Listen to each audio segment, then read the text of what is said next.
అయోధ్య రాముల వారిని తలుచుకోకుండా ఉండలేము. అలాగే అయోధ్య పూజా సామాగ్రి కూడా వాడకుండా ఉండలేము. అయోధ్య పూజా సామాగ్రి వాడండి, మీ పూజని పరిపూర్ణం చేసుకోండి. డీలర్షిప్, డిస్ట్రిబ్యూషన్, హోల్సేల్ కై సంప్రదించవలసిన నంబర్లు.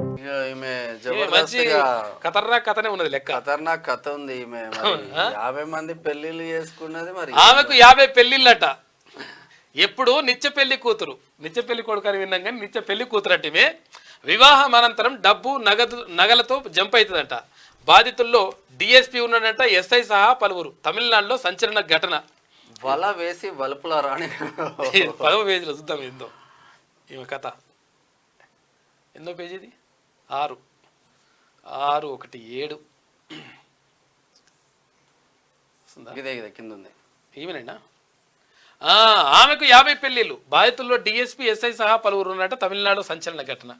ఇక డిఎస్పీ, ఎస్ఐ సహా 50 మందిని వివాహం చేసుకున్న ఓ నిత్య పెళ్లి కూతురి వ్యవహారం తమిళనాడులో సంచలనంగా మారింది. తిరువూరుకు చెందిన ఓ యువకుడు డేట్ ద తమిళ్ వే అనే వెబ్సైట్లో చూసి సంజయ్ అనే మహిళను పరిచయం చేసుకుని వివాహం చేసుకున్నాడు.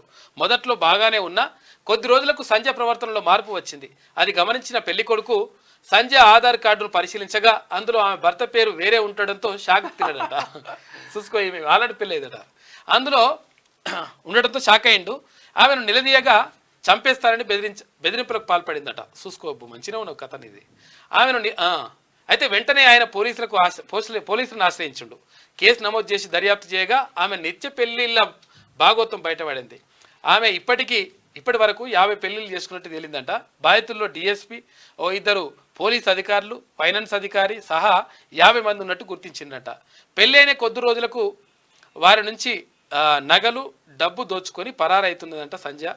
ఆమెనే ఒప్పుకుందట. మంచిగానే ఉన్నది కథ. కొన్ని రోజుల దాకా మరి కథా కార్యక్రమం అయినాక వంటలకి ఏడ్స్ వస్తలేదు. అట్లా మంచిగా ఉన్నది. మరి ఎంత అధ్వానమా. నిత్య పెళ్లి కూతురట. మంచిగా ఉన్నది కథ. ఈ పెళ్లి కూతురు సలగుండా ఎంతమంది చేస్తావు, ఆగం చేస్తావు.